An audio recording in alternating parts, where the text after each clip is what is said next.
अस्सलामुअलैकुम। कैसे हैं आप सब? उम्मीद करती हूँ खैरियत से होंगे। आज हम बहुत ही अहम टॉपिक पे बहुत ही आसान तरीके से बात करने वाले हैं। मैं आपको गारंटी देती हूँ कि इस तरह डिटेल से आसान तरीके से समझा कर आपको पहले कभी किसी ने नहीं समझाया होगा। जी हाँ, हम बात करने वाले हैं सेल्फ इंट्रोडक्शन पे, जो कि बहुत ही अहम टॉपिक है। तो आइए चलिए देखते हैं। आप कहीं भी किसी अदारे में इंटरव्यू के लिए जाएं या किसी कॉलेज यूनिवर्सिटी में एडमिशन के लिए या किसी भी फॉर्मल गैदरिंग पे आपसे सेल्फ इंट्रोडक्शन का सवाल लाजमी किया जाता है। ये सवाल दो तरीके से पूछा जा सकता है। एक तरीका है कि आपसे पूछा जाए कि इंट्रोड्यूस योर सेल्फ, कि अपना तारुफ करवाएं, और दूसरा तरीका है tell me about yourself, कि अपने बारे में बताएं। यहाँ इस वीडियो में हम इनके आंसर्स को देखेंगे कि हम किस तरह आराम से इनके आंसर्स दे सकते हैं। जब आप कहीं भी इंटरव्यू के लिए जाते हैं तो वहाँ पे कुछ एथिक्स भी होते हैं जो आप लोगों ने फॉलो करने होते हैं। तो आइए सबसे पहले देखते हैं। जब सबसे पहले हम जाएंगे तो वहाँ पे रूम में इंटर होने के लिए हम परमिशन मांगेंगे। हम रूम में इंटर होने के लिए परमिशन मांगते हैं कि क्या मैं अंदर आ जाऊं। तो इससे हम इंग्लिश में यूं बोलेंगे, मे आई कम इन सर, मैम। अगर तो सर है तो आप बोलेंगे मे आई कम इन सर, और अगर मैम है तो आप बोलेंगे मे आई कम इन मैम। इस सेंटेंस को हमेशा हम मे से ही स्टार्ट करेंगे। कम से स्टार्ट करना रॉन्ग होगा। इन एथिक्स के बाद हम ग्रीटिंग्स या विशेस का यूज करेंगे, यानी कि अगर सुबह का टाइम है तो हम बोलेंगे गुड मॉर्निंग सर या मैम, और अगर दोपहर का टाइम है तो आप गुड आफ्टरनून का यूज कर सकते हैं। अगर सर है तो आप गुड आफ्टरनून सर बोलेंगे, मैम है तो आप गुड आफ्टर मैम बोलेंगे। इसी तरह अगर शाम का टाइम है तो हम बोलेंगे गुड इवनिंग सर या मैम। आप हेलो सर या मैम भी बोल सकते हैं, लेकिन हाय मैम या हाय सर बोलना जो है वो रॉन्ग होगा। ये इनफॉर्मल तरीका है, ठीक है? इस तरह आप नहीं बोलेंगे। ग्रीटिंग्स और विशेस के बाद आपको क्वेश्चन पूछने वाले का थैंक्स अदा करना होता है। ये लाइंस आप एज इट इज याद कर सकते हैं, इन्हें आप ऐसे ही बोल सकते हैं। आप बोलेंगे फर्स्ट ऑफ ऑल, सबसे पहले, थैंक यू सो मच, आपका बहुत बहुत शुक्रिया, फॉर गिविंग मी, मुझे देने के लिए, दिस अपॉर्चुनिटी, ये मौका, टू इंट्रोड्यूस माई सेल्फ, मेरा तारुफ करवाने का। First of all, thank you so much for giving me this opportunity to introduce myself. सबसे पहले तो मुझे अपना तारुफ करवाने का मौका देने के लिए आपका बहुत बहुत शुक्रिया। इसके बाद आपने अपना नाम बताना होता है, ठीक है? आप अपना नाम बताएंगे, और अपना नाम बताने के दो तरीके होते हैं। एक तो आप बोलेंगे आई एम और आगे अपना नाम बोलेंगे, यानी कि आई एम अपना नाम, ठीक है? उसके अलावा दूसरा तरीका है my name is. My name is के बाद आप अपना नाम बोलेंगे, ठीक है? ये दो तरीके हैं, दोनों तरह से आप अपना नाम बता सकते हैं। माई सेल्फ करके आप नहीं बोलेंगे, ये इनफॉर्मल तरीका है, ये नहीं बोला जाता, ठीक है? यानी कि जैसे मेरा नाम चंदा है तो मैं बोलूंगी आई एम चंदा, या मैं बोलूंगी माई नेम इज चंदा, ठीक है? मैं इस तरह तो नहीं बोलूंगी माई सेल्फ चंदा, क्योंकि ये रॉन्ग होगा, ये इनफॉर्मल तरीका है। इसके बाद प्लेस, आप अपनी प्लेस बताएंगे, यानी कि उस जगह का नाम बताएंगे जहां पे आप रहते हैं। इसे भी आप दो तरीके से बता सकते हैं। एक तरीका है आई एम फ्रॉम, और आगे आप जगह का नाम बताएंगे, सिटी का नाम बताएंगे। और दूसरा है आई बिलोंग टू, उसके बाद बिलोंग टू के बाद आप अपने सिटी का या जगह का नाम बताएंगे। जैसे मैं उखाड़ा से हूं तो मैं बोलूंगी आई एम फ्रॉम उखाड़ा, या आई बिलोंग टू उखाड़ा, ठीक है? लेकिन ये सिटी आप तब बोलेंगे जब आप आउट ऑफ सिटी कहीं पे इंटरव्यू दे रहे हैं।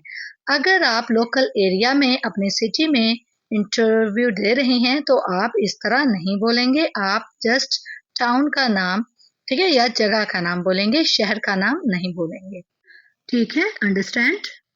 अब आगे प्लेस के बाद आ जाता है तीसरे नंबर पे क्वालिफिकेशन। ठीक है, यानी कि आपकी तालीम क्या है उसके बारे में आप बता सकते हैं। एक तो जब आपने अपनी तालीम कंप्लीट कर ली हो, ठीक है, तो वो आप बोलेंगे आई हैव कंप्लीटेड माई, जो भी आपने किया हो मास्टर्स या बीएस, जिस भी सब्जेक्ट में जिस भी यूनिवर्सिटी से, वो आप लिख देंगे। जैसा कि मैंने बीएस किया है बहाउद्दीन ज़िक्रिया यूनिवर्सिटी से, तो मैं यहाँ पे लिख रही हूँ I have completed my BS in English from Bahauddin Zakariya university Multan. या अगर आप कंटिन्यू किए हुए हैं, अब भी आपकी स्टडीज कंप्लीट नहीं हुई, तो आप दूसरे तरीके से भी बता सकते हैं I am currently pursuing my 10th grade. ये आप तब यूज करेंगे जब आपकी स्टडीज कंप्लीट नहीं हुई और कंटिन्यू है। ठीक है, परस्यू का मतलब होता है हासिल करना, मेहनत करना किसी भी चीज के लिए। इसका मतलब है कि अभी आप 10th ग्रेड में पढ़ रहे हैं, अपना कैरियर बनाने के लिए, अपनी तालीम हासिल करने के लिए मेहनत कर रहे हैं। अगर आप इंटर में हैं या बीएस में हैं या मास्टर्स में हैं, तो आप 10th ग्रेड की जगह इनका यूज कर सकते हैं। इसके बाद आ जाता है क्वेश्चन पर्सनैलिटी का। आपने अपने साथ पर्सनैलिटी भी बतानी होती है। ठीक है, इसके लिए आप लोग 3 लाइंस बोल सकते हैं अपने लिहाज से। फर्स्ट है I am a confident and hard working person, यानी कि मैं बहुत पुरअतमाद हूँ, ठीक है, और मेहनती भी हूँ। दूसरा है I have a positive attitude and have good communication skills.